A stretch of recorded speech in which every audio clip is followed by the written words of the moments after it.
It's funny. I think leaders today live in silos, and I honestly believe that they're more isolated than they've ever been before, and especially with some of the economic troubles that have happened throughout our country.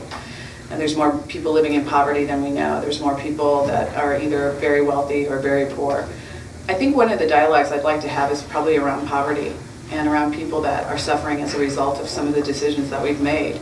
I know many people who are going without health care. That's a huge issue among people who are impoverished. And what's going to happen with the Obamacare? So I think probably one of my biggest things would be poverty and health care access.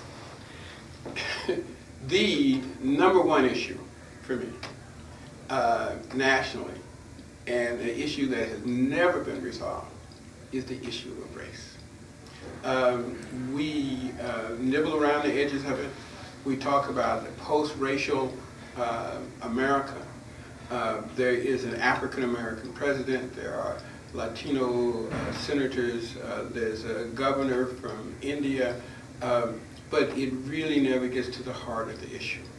If there was a dialogue, I would hope that that dialogue would be about race, because it would then develop dialogues about class, about gender, about the critical issues of what a democratic society needs in the 21st century.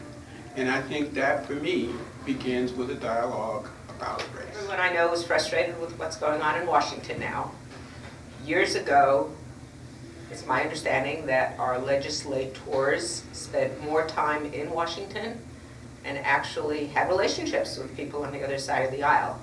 And therefore, when contentious issues arose, you couldn't as easily dismiss the opposing side as people do now.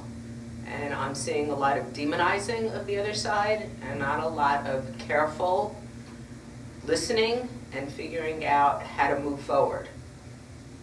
And it's really a pity, because those are our leaders, and they're doing a miserable job of being role models for the rest of the country in terms of how do you accomplish things for the better of the common good. But I think what underlies all those necessities in the content area is that we need to have a national dialogue which begins at the local level, which talks about how can we put people in deep relationships when at the same time our communities are becoming increasingly diverse.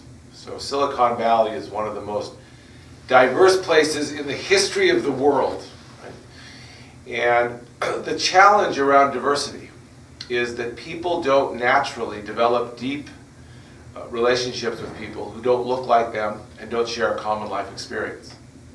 And yet that's exactly what's necessary if we're going to solve problems that seem now to be intractable.